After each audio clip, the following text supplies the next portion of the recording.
Hello guys, मेरा नाम है दीपक शर्मा। आप देख रहे हैं इमोर्टल स्टडी पॉइंट। आज हम पढ़ रहे हैं चैप्टर 9 सौर विकिरण, ऊष्मा संतुलन एवं तापमान। इसको इंग्लिश में हम बोलते हैं solar radiation, heat balance and temperature.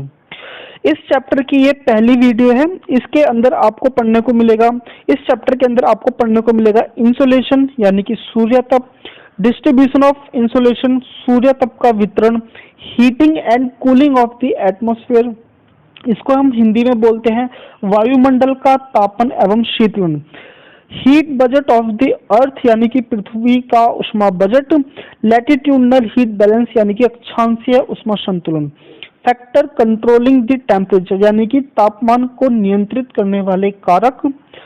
Next होगा हॉरिजॉन्टल डिस्ट्रीब्यूशन ऑफ टेम्परेचर यानी कि तापमान का क्षैतिज वितरण, वर्टिकल डिस्ट्रीब्यूशन ऑफ टेम्परेचर तापमान का ऊर्ध्वाधर वितरण। तो देखिए, इस चैप्टर के अंदर आपको ये सारे के सारे टॉपिक्स आपको पढ़ने को मिलेंगे।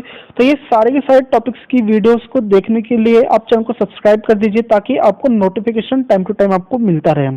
तो फिर आज की वीडियो में हम पढ़ेंगे इंसोलेशन यानी कि सूर्य तप क्या होता है और जानेंगे सूर्य तप के वितरण के बारे में। चलिए फिर ज्यादा टाइम वेस्ट ना करते हुए हम टॉपिक को यहाँ पर स्टार्ट करते हैं। तो देखिए, सूर्य तप को जानने से पहले आप यहाँ पर समझ लीजिए कि सौर विकिरण यानी कि सोलर रेडिएशन होता क्या है। जैसे कि आपको मालूम है कि हमारे अर्थ पर जितनी भी ऊर्जा मिलती है यानी कि जो जितनी भी हमें हीट मिलती है, इसका सिर्फ एक सिंगल सोर्स है, वो है हमारा सन। हमारे अर्थ को सिर्फ और सिर्फ सन से ही लाइट यानी कि रोशनी मिलती है। तो देखिए, अगर हम सन के बाहरी सरफेस यानी कि अगर हम सन के बाहर की सतह का टेम्परेचर की अगर हम बात करें तो इसके बाहरी टेम्परेचर होता है 6000 डिग्री सेल्सियस या फिर इससे भी ज्यादा। ठीक है जी। अगर हम यहाँ पर सौर विकिरण की बात करें तो देखिए, ऐसा नहीं है कि सौर विकिरण सिर्फ और सिर्फ अर्थ को ही मिलता हो, बल्कि जो सौर विकिरण है, सौर विकिरण पूरे अंतरिक्ष में चारों दिशाओं में ये ट्रैवल करता है। ठीक है जी। सिर्फ ऐसा नहीं है कि ये सिर्फ अर्थ को ही मिलता है, ये पूरे अंतरिक्ष में सौर विकिरण यानी कि सोलर रेडिएशन ट्रैवल करता है। अगर हम यहाँ पर जानना चाहें कि जो हमारा जो सौर विकिरण है यानी कि जो सोलर रेडिएशन है उसका सोर्स क्या है यानी कि सन के अंदर से सोलर रेडिएशन किस तरह निकलती है, तो देखिए, जो सन है, सन के अंदर जो बीच वाला जो पॉइंट है, ये वाला पॉइंट, इस वाले पॉइंट को हम बोलते हैं कोर। ठीक है जी। इस कोर के अंदर बहुत सारी आणविक प्रतिक्रियाएं होती हैं। ठीक है, बहुत सारे इसके अंदर रेडिएशंस निकलती हैं। ठीक है, बहुत सारी इसके अंदर एक्टिविटी होती है। उन्हीं एक्टिविटी के कारण ही सोलर रेडिएशन सन से बाहर निकलती है और ये अंतरिक्ष में ये काफी लंबे समय तक ये ट्रैवल करती हैं। ठीक है जी। तो अगर हम यहाँ पर बात करें कि सन के बीच में यानी कि जो कोर वाले पार्ट में कितना टेम्परेचर होता है, तो देखिए, ये टेम्परेचर 15 करोड़ डिग्री सेल्सियस तक हो सकता है। तो अगर हम इसके बाहरी सरफेस के टेम्परेचर की बात करें तो इसका टेम्परेचर होता है 6000 डिग्री सेल्सियस। इसका मतलब है कि सन बाहर से काफी ठंडा है, किसके कंपैरिजन में, इसके कोर के कंपैरिजन में। चलिए फिर आगे बढ़ते हैं। पृथ्वी को उष्मा इस सौर विकिरण से ही प्राप्त होता है। तो देखिए, जैसे कि आपको मालूम है कि ये जो सोलर रेडिएशन है, इसी सोलर रेडिएशन से पृथ्वी को ऊर्जा प्राप्त होती है। अब देखिए, ऊर्जा कितनी मिलती है। देखिए, पृथ्वी को कुल सौर विकिरण का केवल 1 अरबवे का आधा भाग ही यहाँ पर हमें प्राप्त होता है। और इसका कारण क्या, क्योंकि पृथ्वी हमारी सूर्य से लगभग 15 किलोमीटर दूर है। चलिए फिर आगे बढ़ते हैं। तो देखिए, इससे पहले आप पढ़ रहे थे सोलर रेडिएशन। सोलर रेडिएशन क्या है कि ये सिर्फ अंतरिक्ष में ट्रैवल कर रहा है। ठीक है, लेकिन जब ये सोलर रेडिएशन जब अर्थ के ऊपर आता है तो देखिए, जैसे ही ये अर्थ है, अर्थ के ऊपर ये सोलर रेडिएशन है। जब तक ये अंतरिक्ष में, तो इसको हम बोलेंगे सोलर रेडिएशन। जैसे ये सोलर रेडिएशन अर्थ के अंदर एंटर करता है, तब हम इसको क्या बोलेंगे, सूर्य तप बोलेंगे, यानी कि हम इसको क्या बोलेंगे, इंसोलेशन। यानी कि सिंपल सी बात है, जब सूर्य की जो ऊर्जा है, जो सूर्य की जो किरणें हैं, अगर वो अंतरिक्ष में है तो वो होंगी सोलर रेडिएशन। जैसे ही वो अर्थ के अंदर एंटर करती है तब हम उसको बोलते हैं सूर्य तप यानी कि इंसोलेशन। तो देखिए, ये जो इंसोलेशन है, जब ये पृथ्वी के अंदर आती है तो ये इंसोलेशन आती है शॉर्ट वेव्स के रूप में, यानी कि लघु तरंगों के रूप में ये पृथ्वी पर पहुंचती हैं। अगर हम बात करें कि हमारे अर्थ को कितना कितना सूर्यतप यानी कि कितना इंसोलेशन हमें प्राप्त होता है, तो हम इसको कुछ सेंटीमीटर के रूप में हम इसको लेते हैं। देखिए, वायुमंडल में ये मान के चलिए ये है 1 वर्ग सेंटीमीटर। जैसे कि आपने 9th-10th में आपने छोटी क्लास में पढ़े होंगे, जो स्क्वायर क्या होता है, स्क्वायर के चारों साइड्स एक बराबर होते हैं। हम मान के चलते हैं कि यहाँ पर भी ये होगा 1, यहाँ पर भी 1, यहाँ पर भी 1 और यहाँ पर भी ये 1 वर्ग सेंटीमीटर ये है। अब देखिए 1 वर्ग सेंटीमीटर में यहाँ पर हमें कितनी ऊर्जा प्राप्त हो रही है, यहाँ पर हमें हो रही है 1.94 कैलोरीज हमें यहाँ पर मिल रही है। ठीक है जी, हमें यहाँ पर मिल रही है 1.94 कैलोरीज हमें यहाँ पर मिल रही है। कितने पे? सिर्फ और सिर्फ 1 वर्ग सेंटीमीटर पे हमें इतनी ऊर्जा मिल रही है। और कितने टाइम में मिल रही है? ये ऊर्जा हमें मिल रही है 30 मिनट के अंदर। ठीक है जी, तो फिर इसको आप फिर से समझ लीजिए कि जब भी देखिए हमारा अर्थ काफी बड़ा है, तो हम इसको एज मतलब कि बहुत बड़ी यूनिट के रूप में हम इसकी कैलकुलेशन नहीं कर सकते, इसलिए हम हमेशा कैलकुलेशन बिल्कुल छोटे रूप में ही करते हैं। तो यहाँ पर जो कैलोरीज जो हमें जो मिल रही है, ये हम मान के चले कि वायुमंडल का कितना एरिया होगा, ये होगा 1 वर्ग सेंटीमीटर। ठीक है जी, प्रति वर्ग सेंटीमीटर का एरिया होगा जैसे कि ये। और इस सेंटीमीटर में हमें कितना कैलोरीज मिल रही है? इसमें हमें मिल रही है 1.94 कैलोरीज मिल रही है। कितने समय के लिए? 30 मिनट के लिए। ठीक है जी, तो इसी को ही हम क्या बोलते हैं? इसी को हम बोलते हैं सौर स्थिरांक, यानी कि हम इसको बोलते हैं सोलर कांस्टेंट, हम इसको यहाँ पर बोलते हैं। चलिए फिर आगे बढ़ते हैं। अब हम यहाँ पर समझते हैं सूर्यतप का वितरण। देखिए, नॉर्मल सी बात है कि हमारा जो अर्थ है, हमारा अर्थ एक तो गोल है, वो बिल्कुल प्लेन शीट नहीं है। अगर वो प्लेन होता तो हो सकता था कि सन की सारी ऊर्जा सब पर एक समान मात्रा में पड़े, लेकिन ऐसा संभव नहीं है। पृथ्वी गोल है। अगर आप एक एग्जांपल लीजिए, आप एक टॉर्च जलाइए, उस टॉर्च के सामने आप बॉल रखिए, तो उस बॉल के सिर्फ आधे भाग पर ही क्या पड़ेगा? टेम्परेचर पड़ेगा। उसके जो पीछे वाले पार्ट पे आपको अंधेरा ही देखने को यहाँ पर आपको मिलेगा। तो फिर आप यहाँ पर कह सकते हैं कि सूर्यतप को जो वितरण है वो हर एक जगह समान नहीं है। ठीक है जी, और यहाँ तक कि जो हमारी जो पृथ्वी है वो एक सीधा बॉल की तरह ही नहीं खड़ी, बल्कि इसका जो एंगल है, इसका एंगल है 23.5 डिग्री का इसका एंगल है। ठीक है जी, हमारी जो पृथ्वी का जो एंगल है वो करीबन है 23.5 डिग्री, 23.5। इसके इस डिग्री पे हमारी पृथ्वी झुकी पड़ी है, जिसका मतलब ये है कि इस एंगल की वजह से पूरे पृथ्वी पर एक जैसा टेम्परेचर नहीं पड़ता। देखिए, हमारा जो ये मान के चलिए ये है हमारा अर्थ के इस वाले पार्ट पर, यानी कि हम इसको क्या बोलते हैं? हम इसको बोलते हैं 0 डिग्री लाइन, इसको हम इक्वेटर बोलते हैं। तो इक्वेटर वाला जो पार्ट होता है वो सूर्य की तरफ ज्यादा होता है, जिसकी वजह से हमें इक्वेटर पर ज्यादा गर्मी देखने को मिलती है। वही अगर हम इस वाले पॉइंट की बात करें, इस वाले पॉइंट को हम बोलते हैं नॉर्थ पोल और इस वाले पॉइंट को बोलते हैं हम साउथ पोल, है ना।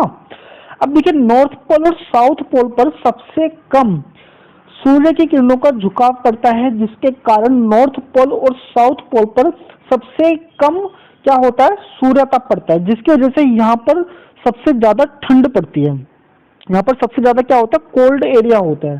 ठीक है जी, तो अगर हम यहाँ पर आपसे पूछें कि अर्थ का सबसे ठंडा पार्ट कौन सा है, तो वो होगा हमारा नॉर्थ पोल या साउथ पोल।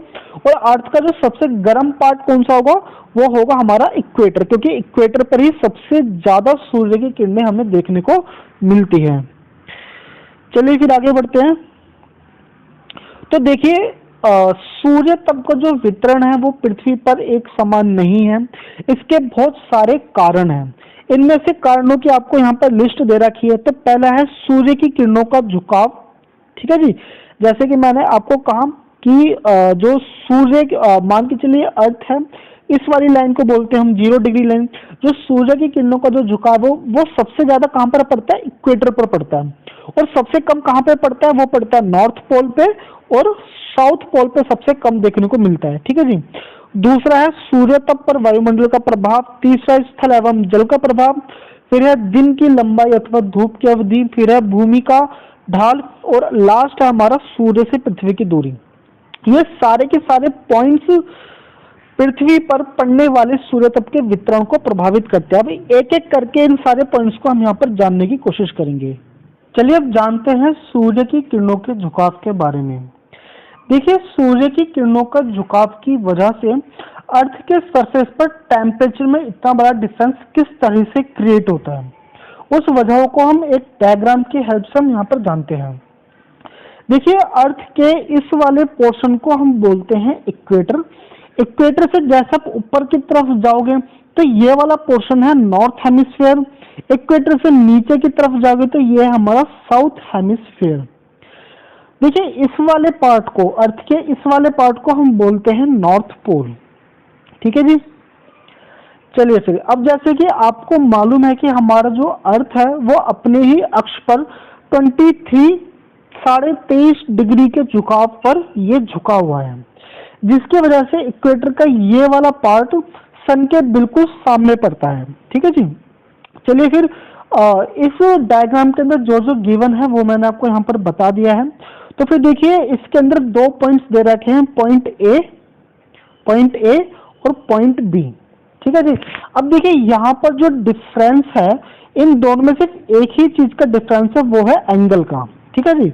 मान के चलिए पॉइंट ए पर यहाँ पर जो एंगल पड़ रहा है वो है 30 डिग्री का यहाँ पर एंगल पड़ रहा है, और यहाँ पर पॉइंट बी पर जो एंगल पड़ रहा है वो एंगल पड़ रहा है 90 डिग्री का एंगल। ठीक है जी। और इन दोनों में जो कैलोरीज जो मिल रही है वो बिल्कुल सेम मिल रही है। मान के चलिए पॉइंट ए पर जो कैलोरीज मिल रही है वो मिल रही है 100 कैलोरीज, और पॉइंट बी पर भी क्या मिल रही है, 100 कैलोरीज ही अर्थ के सरफेस को यहाँ पर मिल रही है। बस फर्क किस चीज का है, फर्क है सिर्फ एंगल का। पॉइंट ए पर एंगल है 30 डिग्री का और पॉइंट बी पर एंगल है 90 डिग्री का। अब चलिए पहले आप बी पोर्शन को समझने की कोशिश कीजिए। देखिए, बी पोर्शन पर मान के चलिए ये है एक जगह, ठीक है जी, जो कि ये इक्वेटर की जगह है। मान के चलिए एक तरह का स्क्वायर है जो है 100 किलोमीटर का स्क्वायर है। जैसे कि आपको मालूम है कि स्क्वायर की सारी साइडें एक जैसी इक्वल ही होती है। ठीक है जी। तो इनका जो डिस्टेंस है वो सभी जगह वो 100 किलोमीटर का ही है। मान के चलिए कि यहाँ पर जो जगह, इस जगह पर इक्वेटर पर जो सूर्य की किरणों का जो झुकाव है वो है यहाँ पर 90 डिग्री। ठीक है जी। और पूरे 100 किलोमीटर को ही, 100 किलोमीटर के क्षेत्रफल में ही कितना कैलोरीज इनको मिल रही है, वो मिल रही है 100 कैलोरीज ही यहाँ पर इसको मिल रही है। जैसे कि मैंने आपको बताया था कि पॉइंट ए और पॉइंट बी पर दोनों पर ही क्या मिल रही है, 100 कैलोरीज ही यहाँ पर मिल रही है। फर्क कितना का है, सिर्फ और सिर्फ एंगल का फर्क है। तो देखिए, जहां पर 90 डिग्री, अगर यहाँ पर 90 डिग्री पड़ रही है तो पूरे 100 किलोमीटर वाले क्षेत्रफल पर ही 100 कैलोरीज ही यहाँ पर इनको मिलेगी। ठीक है जी। अब जरा इसकी दूसरी स्टेज को हम यहाँ पर समझ लेते हैं, पॉइंट ए को समझ लेते हैं। देखिए, पॉइंट ए पर मान के चलिए ये पूरी कुछ इस तरह की जगह है। ठीक है जी। अब यहाँ पर जो इनका जो एंगल पड़ रहा है वो है 30 डिग्री का, और आपको पता है 30 डिग्री के एंगल कैसे पड़ते हैं, वो पड़ते हैं कुछ इस तरीके से। ठीक है जी। अब देखिए, यहाँ पर पड़ रहा था 100 किलोमीटर पर। ठीक है जी। यहाँ पर जो सूर्य की जो किरणों का जो कोण था वो 100 किलोमीटर पर ही पड़ रहा था, जिसकी वजह से इस पूरे क्षेत्रफल पर कितनी कैलोरीज मिल रही थी, 100 कैलोरीज मिल रही है। लेकिन यहाँ पर जो सूर्य का जो कोण है वो पड़ रहा है 30 डिग्री पर, जिसकी वजह से जो सूर्य की जो किरणों की जो रेंज है वो काफी जगह बढ़ जाती है। अब यहाँ पर जो सूर्य की किरणें जो पड़ रही है वो मान के चलो वो पड़ रही है 600 किलोमीटर पर। अब देखिए, अब इन जगहों पर सबसे खास वाली बात क्या है कि देखिए, दोनों ही जगहों पर 100 कैलोरीज ही मिल रही है। ठीक है जी। लेकिन देखिए, यहाँ पर जो 100 जो कैलोरीज मिल रही है वो मिल रही है कितने क्षेत्रफल पर, 600 किलोमीटर के क्षेत्रफल पर, जिसकी वजह से आप कह सकते हो कि देखो, जिसकी वजह से यहाँ पर जो टेम्परेचर क्या होगा, काफी कम ही पड़ेगा, है ना। क्योंकि यहाँ पर जो 100 जो कैलोरीज जो मिल रही है वो मिल रही है 600 किलोमीटर पर, और यहाँ पर जो 100 कैलोरीज मिल रही है वो सिर्फ कितने पे मिल रही है, सिर्फ 100 किलोमीटर पर। ठीक है जी। जिसकी वजह से यहाँ पर इस वाले क्षेत्रफल पर ठंड ज्यादा पड़ती है, और यहाँ पर यानी कि इक्वेटर पर यहाँ पर गर्मी बहुत ज्यादा पड़ती है। ठीक है जी। तो ये तो हो गया सूर्य की किरणों के झुकाव। अब चलिए इसकी दूसरी और अवस्थाओं के बारे में हम यहाँ पर जानते हैं। उम्मीद है कि आपको समझ में आया होगा कि जो सन की जो किरणें होती है, सूर्य की जो किरणें होती है, वो किस तरह से पृथ्वी पर पड़ने वाले तापमान को प्रभावित करती हैं। ठीक है जी। चलिए फिर अब हम समझते हैं इसके दूसरे कारक को, यानी कि वायुमंडल की मोटाई को। देखिए किस जगह पर कितना ज्यादा टेम्परेचर पड़ेगा, कितना ज्यादा तापमान पड़ेगा, ये वायुमंडल की मोटाई पर भी काफी हद तक डिपेंड करता है। अब देखिए जो वायुमंडल के अंदर बहुत सारे कारक होते हैं, उन बहुत सारे कारकों में सब तीन कारक जान लीजिए। पहला है बादल, दूसरा है वायुमंडल के अंदर आर्द्रता। आर्द्रता क्या होती है? आर्द्रता होती है नमी। ठीक है जी, यानी कि आप इसको कह सकते हैं पानी। और जो तीसरा जो कारक है वो है धूलिकण। अब देखिए जो तीनों के तीनों जो फैक्टर हैं वो किस तरह से वायुमंडल के अंदर जो निहित जो तापमान है या फिर जो सूर्य से जो आती जो किरणें हैं वो किस तरह से इनको प्रभावित करते हैं। देखो मान के चले कि हमारा जो जो एटमॉस्फेयर है वो है 50 किलोमीटर की इसकी मोटाई है। ये जो मैं आपको आंकड़े दे रहा हूँ ये सिर्फ एक कोई तथ्य इसके सही नहीं है, बस मैं आपको यहाँ पर समझाने की कोशिश कर रहा हूँ, तो इसलिए ये सही आंकड़े नहीं है, बस आप इसको समझ लीजिए। ठीक है जी। अब देखिए जैसे कि मैंने आपको यहाँ पर बताया था कि जो अर्थ का ये वाला जो पार्ट होता है इसको हम बोलते हैं इक्वेटर, और इक्वेटर पर जो सूर्य की जो किरणें होती है वो होती है 90 डिग्री के एंगल पर होती हैं। मैं आपको यहाँ पर मान के चलूँ कि ये वाला जो वायुमंडल का एरिया है ये एरिया होगा किसके ऊपर? इक्वेटर के ऊपर होगा। तो यहाँ पर जो सूर्य की जो किरणें पड़ेंगी वो कैसे पड़ेंगी? ये पड़ेंगी 90 डिग्री के एंगल पर। ठीक है जी। अब देखिए जैसे जब 90 डिग्री के एंगल पर पड़ेंगी तो इस वायुमंडल के अंदर जो बादल है, ठीक है, बादलों का काम क्या होगा कि बादलों से ये किरणें आएंगी और टकरा करके कुछ किरणें वेस्ट हो जाएंगी। ठीक है जी। और बाकी की जो किरणें जो वेस्ट होंगी वो होंगी आर्द्रता से। ठीक है जी, क्योंकि आपको मालूम है ना कि जो पानी होता है, पानी और जब आप हीट को मिक्स करते हो तो उससे हीट क्या होती है? वेस्ट होती है। ठीक है जी। और जो वायुमंडल के अंदर जो छोटे छोटे जो डस्ट पार्टिकल्स होते हैं वो किरणों को क्या कर देते हैं? वो लाइट को कर देते हैं, वो स्कैटरिंग कर देते हैं, यानी कि वो फैला देते हैं। तो इन तीनों कारकों की वजह से ही क्या होगा?